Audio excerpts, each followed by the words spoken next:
l'actualité ce soir, le 12e sommet des chefs d'État et de gouvernement de l'autorité du bassin du Niger. Réunis en visioconférence ce jeudi, les chefs d'État ont réaffirmé la nécessité de protéger le fleuve Niger au regard de son impact sur la vie des 162 millions d'habitants de son bassin. Mais comment se mène la protection et la sauvegarde du Niger et de son bassin hydrographique? On en parle dans ce journal. Et dans ce journal, les concours de la fonction publique, directe comme professionnelle, bientôt lancés au Burkina Faso, des inscriptions à la proclamation des résultats en passant par l'administration des épreuves. Le gouvernement donne des éclairages. Quelles sont donc les innovations de ces concours dans un contexte de Covid? Éléments de réponse à suivre dans cette édition. Et dans cette édition, la cuvée 2021 des prix Gallian, c'est pour ce 25 juin 2021.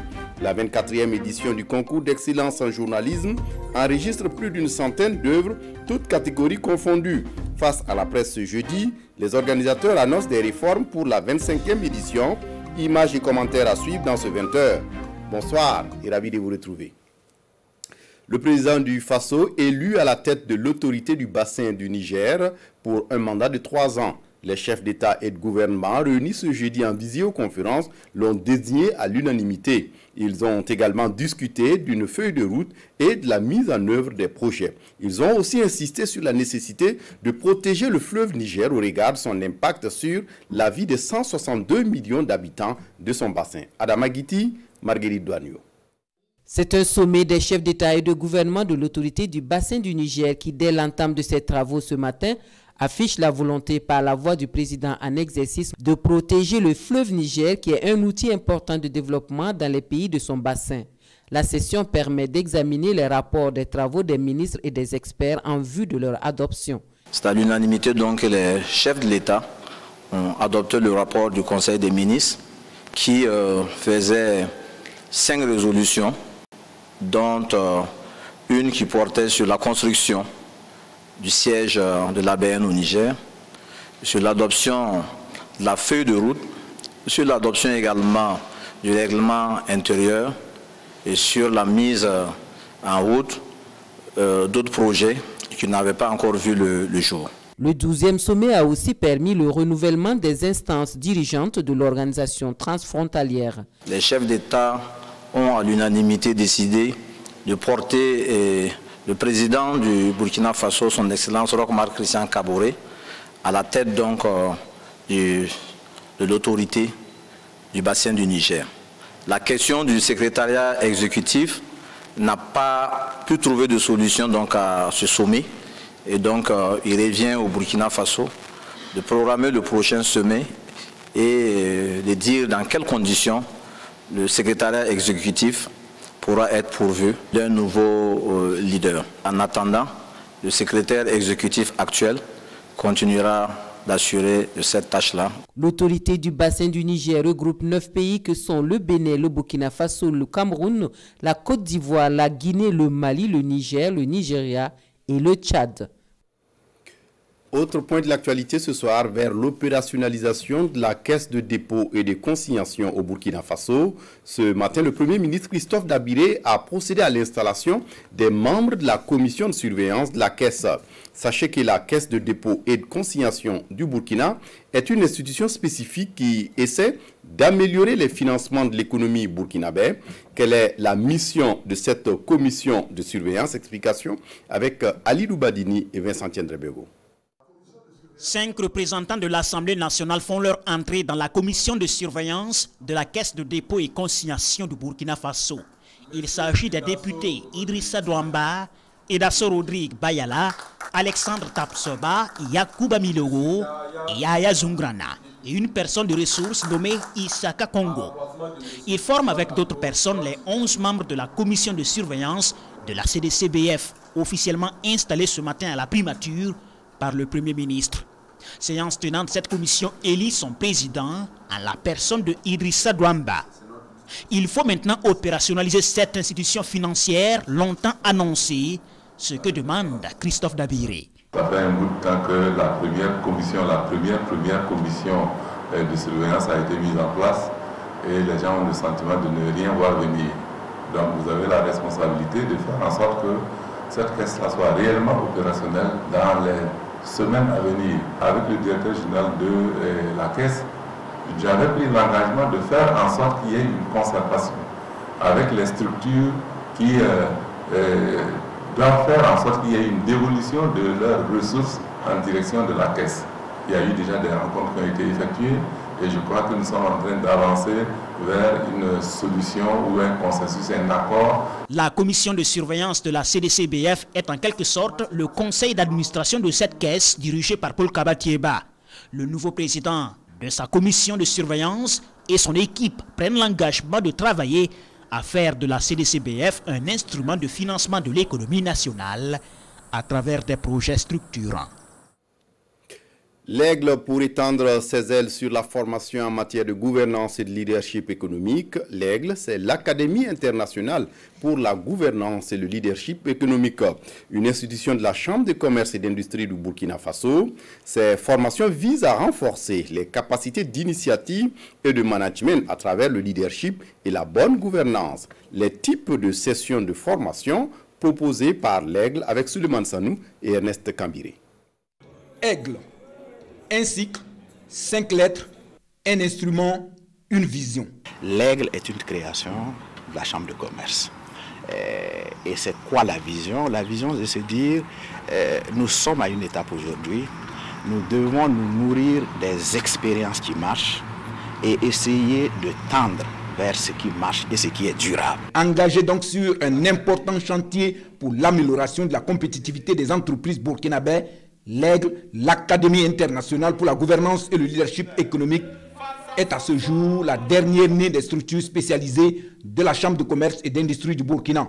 Nous trouvons et nous saluons cette initiative de la Chambre de commerce qui vient, j'allais combler ce déficit à ce niveau-là pour permettre à ce que les dirigeants d'entreprise, qu'elles soient à capitaux publics ou privés, puissent en tout cas renforcer davantage leurs compétences, leurs connaissances en matière donc, de gouvernance d'entreprise. Cela est important parce qu'il y va donc de la compétitivité de l'entreprise, il y va donc de la capacité de notre pays à continuer donc à se hisser comme un pays qui avance dans le Conseil des Nations. Il y va de la volonté du gouvernement de faire intégrer les entreprises nationales dans les chaînes de valeur régionales et sous-régionales. Et il y va de notre choix d'arriver donc à profiter au maximum des opportunités de la zone de libre-échange continentale avec des entreprises qui tiennent la route.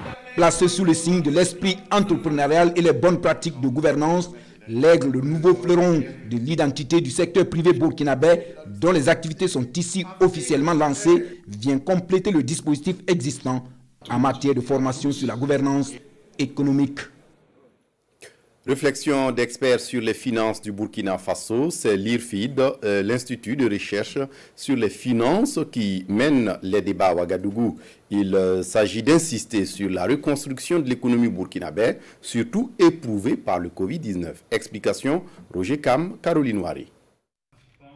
C'est un groupe d'experts qui convoque la réflexion, l'état des lieux de la mise en œuvre des directives de l'UEMOA par le Burkina dans le domaine des finances. Le colloque se tient dans un contexte où crises sécuritaires et sanitaires se sont imposées, deux facteurs alors inexistants au Burkina au moment de l'introduction des directives, précisément en juin 2009. Et pour le département des finances, l'introspection est attendue. C'est bien qu'avec les enseignants-chercheurs, nous puissions de temps en temps nous asseoir, regarder, puisque eux, ils ne sont pas des acteurs directs, ils vont donc faire de l'analyse par rapport à nos actions, essayer donc de faire des suggestions. Et confronter à la pratique, cela permettra donc de voir les meilleures manières donc de pouvoir exécuter le budget, surtout de répondre aux attentes des budgets programmes. Leader dans l'espace communautaire UEMOA en matière de mise en œuvre des directives, la position du Burkina a bien été notée par la Banque mondiale. Face à un terrain désormais jalonné de difficultés, l'institution de Bretton Woods se fait gage d'assurance. Spécifiquement au Burkina Faso, nous avons un programme de gouvernance et de participation citoyenne qui appuie l'État du Burkina par rapport à la mise en œuvre de ces directives et particulièrement accompagner les acteurs de la réforme de sorte à pouvoir gérer le changement qui est induit par ces innovations majeures. Matière fiscale, matière budgétaire et contrôle financier, toutes ces grandes articulations des finances seront discutées au cours de cette rencontre qui se tient sur 2 jours. L'actualité à la une ce soir, les concours de la fonction publique directe comme professionnelle bientôt lancés au Burkina Faso, des inscriptions à la proclamation des résultats en passant par l'administration des épreuves. Le gouvernement burkinabé donne des éclairages. Quelles sont donc les innovations de ces concours cette année dans un contexte de Covid-19? Élément de réponse avec Pascal Canet. 3472 postes à pourvoir au concours professionnel et 4625 postes à pourvoir au concours direct de la fonction publique cette année. Des concours qui seront pour la plupart déposés et administrés en ligne. Le ministère de la fonction publique poursuit donc ses innovations engagées pour garantir la fluidité mais aussi la transparence et l'équité dans le recrutement de la fonction publique. Le directeur général de l'Agence générale de recrutement de l'État assure que l'organisation des concours directs et professionnels connaîtront d'autres innovations cette année. Les inscriptions en ligne de tous les concours professionnels et directs pour cette session 2021. Les corrections électroniques de tous les concours directs à KICM vont être corrigées électroniquement. Et les concours professionnels déconcentrés du MENA et de la santé à KICM vont être corrigés électroniquement. L'administration de tous les concours professionnels déconcentrés du MENA-PL et du ministère de la Santé sous forme de KICM. L'introduction de la phase orale dans tous les concours directs de recrutement des professeurs relevant du ministère en charge de l'éducation. Si la dématérialisation de l'organisation des concours de la fonction publique est une réalité, on note tout de même une baisse sensible du nombre de postes à pourvoir. Mais pour le directeur général de l'Agence générale de recrutement de l'État, il faut aussi compter avec les besoins réels de la fonction publique et le redéploiement possible du personnel. Pour nous, il ne s'agit pas d'une diminution. Ne voyez pas ça dans le sens arithmétique. 1 plus 1 égale à 2. Non. Ici, il s'agit d'une rationalisation de nos effectifs. Une rationalisation des effectifs qui se fonde sur un certain nombre de principes de la fonction publique. Nous avons fait, par exemple, l'enregistrement biométrique des agents en 2019, il s'est révélé dans certains départements ministériels des surplus d'effectifs. Il fallait procéder à des redéploiements. Les dépôts des concours directs débuteront à partir du 10 juin et leur administration prévue courant août. On note que cette année, 21 postes à pourvoir sont réservés aux personnes vivant avec un handicap. L'organisation des concours coûtera à l'État plus d'1,9 milliard de francs CFA. Et puis la suite de la visite du ministre Alpha Bari en Guinée-Bissau, en marge donc de la première grande commission mixte de coopération entre le Burkina Faso et la République de Guinée-Bissau, le ministre des Affaires étrangères Alpha Bari a échangé ce mercredi 2 juin en fin de journée avec les représentants des Burkinabés résidant en Guinée-Bissau. La communauté burkinabé vivant dans ce pays a procédé à l'occasion à la montée des couleurs sur l'édifice abritant le consulat du Burkina, ce qui marque aussi le début des activités du consulat. Le témoignage de Draman Guéné. C'est une rencontre entre les Burkinabés de la Guinée-Bissau et le ministre Alpha Bari dans cette nouvelle cour du consulat honoraire. Mais d'abord et pour une première fois, la montée des couleurs au rythme de l'hymne national pour lancer les activités de la nouvelle équipe consulaire. À la conquête de la liberté et du progrès, la patrie ou la mort nous vaincrons.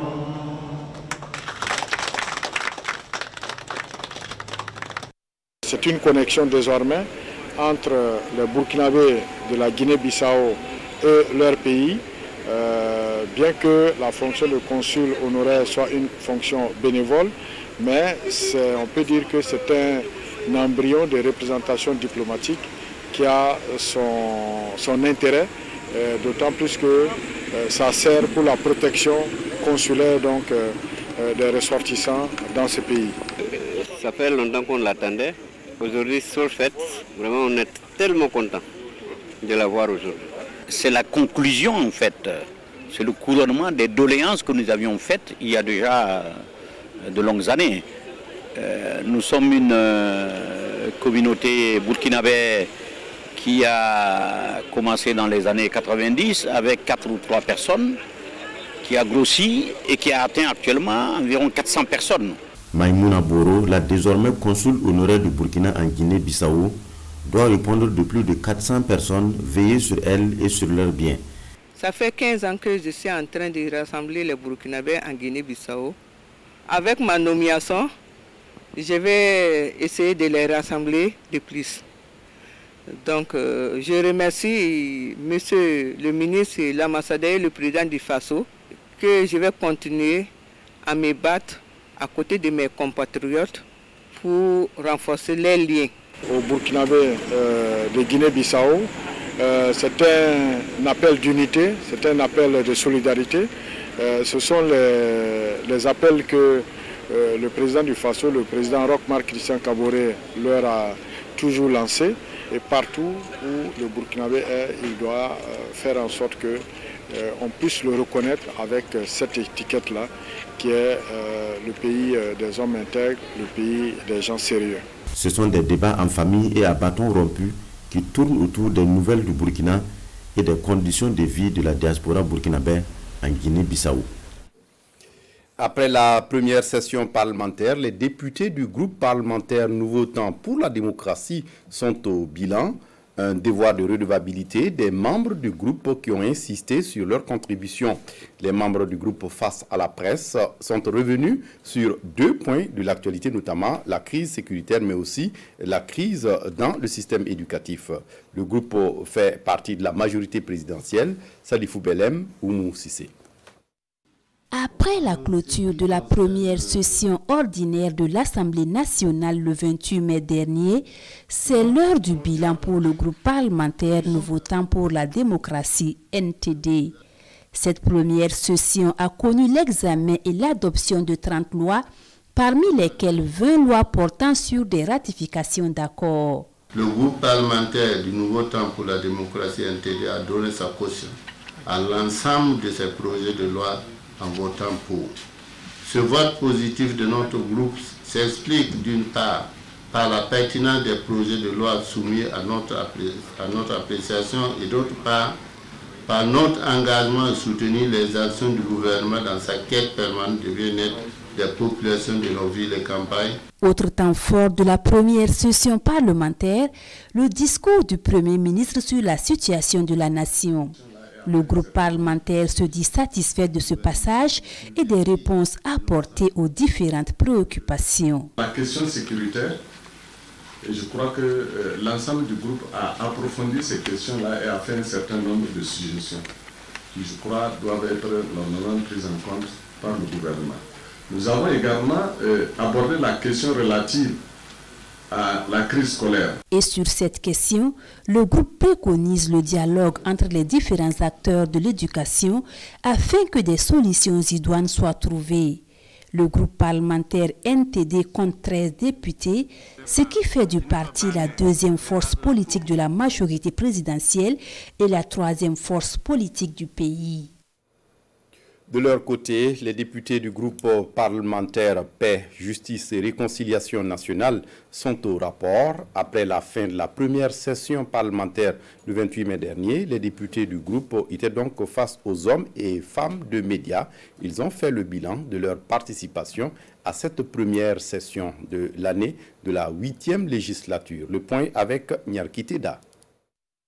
Le groupe parlementaire Paix, Justice et Réconciliation nationale PJRN a donné le meilleur de lui-même à la première session ordinaire de l'année 2021.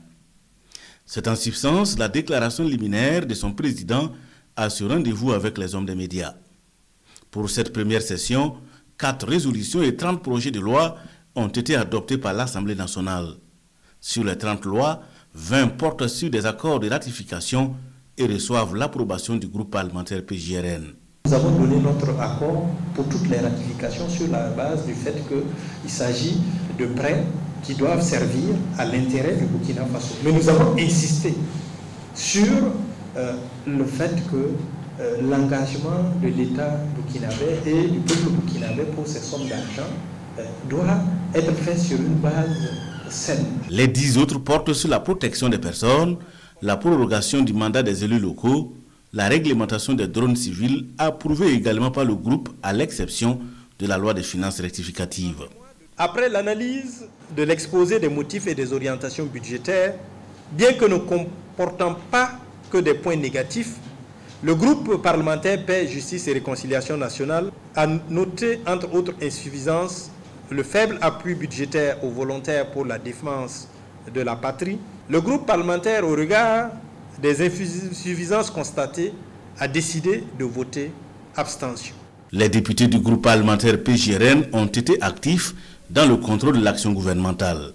Ils ont interpellé le gouvernement sur le cas des déplacés internes, les mauvaises réalisations d'infrastructures publiques et le regain des actions des groupes armés terroristes dans les régions de l'Est, du Nord et du Sahel. Dans l'actualité ce soir, le Burkina Faso est en train de finaliser sa stratégie nationale de l'emploi et de son plan d'action opérationnel 2021-2025. Une bonne nouvelle pour les jeunes femmes dans le pays. C'est un document qui se veut un outil de promotion de l'emploi. Paul David Bambara, Estelle Judith Sogba pour les détails. Le Burkina Faso dispose de sa stratégie nationale de l'emploi et de son plan d'action opérationnel, même si pour l'instant ils sont dans leur version provisoire et attendent d'être validés à cette rencontre. Une stratégie qui a été élaborée à partir d'un diagnostic fait sur l'état des lieux de la question de l'emploi au Burkina Faso. Elle propose également des solutions qui concourent à la réduction du chômage et du sous-emploi. Depuis Abidjan, le directeur du bureau pays du Bureau international du travail participe virtuellement à cette rencontre qui réunit tous les acteurs clés burkinabés. Ensemble, ils vont apporter leur appréciation sur le contenu du document et faire des amendements. Les jeunes, de manière globale, la formation donc qu'ils reçoivent ne correspond pas donc au marché du travail actuel. Et il est bon donc de les engager dans une autre voie beaucoup plus prometteuse. Dans la voie entrepreneuriale, il faut forcément d'abord qu'il y ait une culture de l'entreprise au sein des jeunes. De plus en plus, il faut que tous les départements sectoriels travaillent dans la vision création de l'emploi. Cette stratégie nationale de l'emploi couvre la période 2021-2025. Elle constitue le troisième document élaboré après la stratégie nationale de la promotion de l'entrepreneuriat et la stratégie nationale de la transition du secteur informel vers le secteur formel. Une fois adoptées, ces stratégies seront fusionnées pour en faire un document global. La prochaine étape sera de mobiliser les ressources pour leur mise en œuvre et faire face aux défis de l'emploi au Burkina Faso qui sont toujours énormes avec un taux de chômage qui est de 4,7%.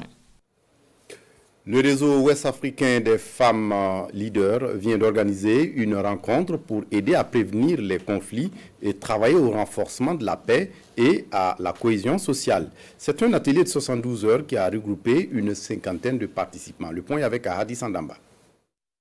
Mieux se faire former pour mieux agir, c'est tout l'enjeu du présent atelier. Organisé par le réseau ouest-africain des jeunes femmes leaders, cet atelier vise à renforcer les capacités d'analyse de ces hommes et femmes pour une meilleure participation au processus de prévention, de gestion des conflits, de la culture de consolidation de la paix et de la cohésion sociale. Former les jeunes dans ce domaine afin qu'ils puissent mieux participer à la prévention et à la gestion des conflits est une bonne chose. Avec notre contexte sécuritaire actuel, il faut que tout le monde s'y mette pour qu'on puisse trouver des solutions. Ils sont environ une soixantaine de participants qui prennent part à cet atelier de 72 heures. Nous allons essayer de voir déjà, pour planter le décor, la problématique même des conflits au niveau du Burkina Faso. Quels sont les types de conflits et quelle est l'implication, le rôle joué par la jeunesse dans ces conflits. Ensuite, comment nous pouvons analyser de façon parcimonieuse et de façon objective un conflit qui naît dans nos communautés. Nous allons essayer d'apporter les solutions possibles à travers la résolution des conflits, comment nous pouvons à un niveau plus bas essayer de résoudre les conflits. Nous allons voir une communication importante qui est la communication non violente. Les participants sont issus de plusieurs organisations de la société civile, de partis politiques et d'organisations sous-régionales. Et au sortir de cet atelier, ils doivent être de relais auprès des membres de leurs structures respectives en vue d'une participation efficiente à la gestion et surtout à la prévention des conflits. Je vous le disais en titre, le ministère de la Communication et des Relations avec le Parlement a organisé cet après-midi une conférence de presse sur l'organisation du concours Prix Gallian. Selon le secrétaire général du ministère qui a animé la conférence, les travaux avancent comme prévu et les jurys ont terminé leur délibération. Place donc à la cérémonie prévue le 25 juin prochain. Le ministère mettra bientôt en place un comité de réflexion qui aura pour mission de proposer des réformes qui entérineront notamment un nouveau format pour les prix Gallian. Rodrigue Nikiema, Maïmouna Traoré. Le secrétaire général du ministère de la Communication et des Relations avec le Parlement fait le point de l'état d'avancement de l'organisation de la 24e édition du concours Prix Gallian. Au total, 129 candidatures ont été enregistrées. 13 dans la catégorie langue nationale, 54 en radiodiffusion sonore et télévisuelle langue française, 50 en presse écrite langue française et 12 dans la catégorie presse en ligne. Les différents jurys ont bouclé leurs travaux et les résultats seront proclamés le 25 juin prochain au cours de la nuit des Gallians. Pour cette présente édition, le ministre a souhaité que ce soit véritablement une édition, une fête familiale. L'idée c'est de rappeler un peu tous les anciens ministres de la communication qui étaient là en son temps et qui ont plus ou moins chacun apporté sa contribution à l'édification des Gallians, de venir partager avec nous et cette fin de cycle-là qui marque en même temps le début d'un nouveau cycle en matière d'organisation des Gallians. La particularité sera aussi la présence de personnalités VIP qui vont venir d'ailleurs pour nous soutenir.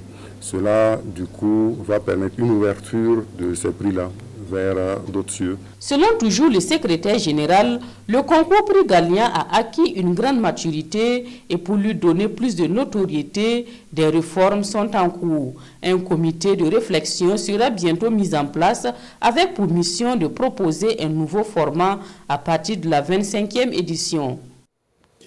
Et puis le district 403 de l'Association internationale de Lions Club organise les 4 et 5 juin à Ouagadougou sa 40e convention.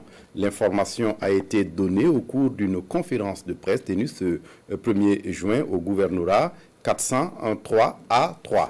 Plusieurs activités seront menées au cours de cette assemblée générale, nous dit ici Marguerite Douagneau. Le Burkina Faso s'apprête à accueillir les 4 et 5 juin prochains la 40e convention du district multiple 403 du Lions Club International. Un événement majeur que le club service prépare activement à Ouagadougou. Les restrictions liées à la crise sanitaire obligent la convention à se tenir en 2 modes présentiels et virtuels. Toutes les précisions sont données aux hommes de médias. Les responsables du club service déclinent dans la foulée les activités au programme de cette rencontre qui regroupera plus de 600 lions et léos et dont la cérémonie d'ouverture sera présidée par le chef de l'État burkinabé selon les organisateurs. Consolider la place du DM 403 dans la région constitutionnelle C8, contribution des léos dans le développement des effectifs, c'est le thème central de cette convention. Le district multiple 403 rassemble 22 pays de l'Afrique de l'Ouest et de l'Afrique centrale avec environ 7500 membres et 305 clubs.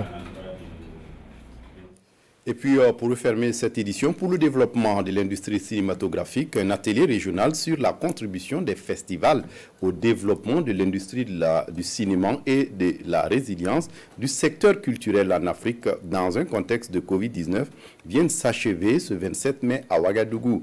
Une rencontre qui a permis de faire de nouvelles propositions d'action. Boukari Ouedraogo.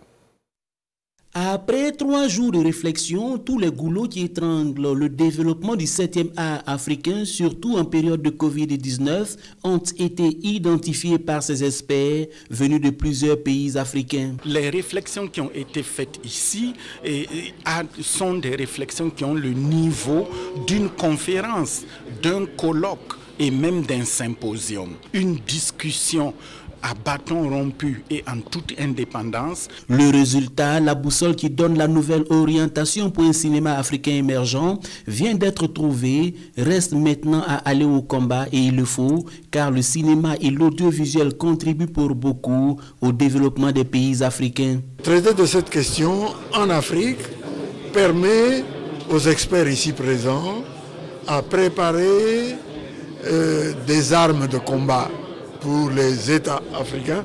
Le domaine de la culture et le domaine de l'audiovisuel, de l'image et de la communication aujourd'hui, ça devient un domaine d'une guerre de culture et d'une guerre de civilisation. Une guerre de civilisation et en première ligne de ce combat, les États chargés d'élaborer des politiques appropriées.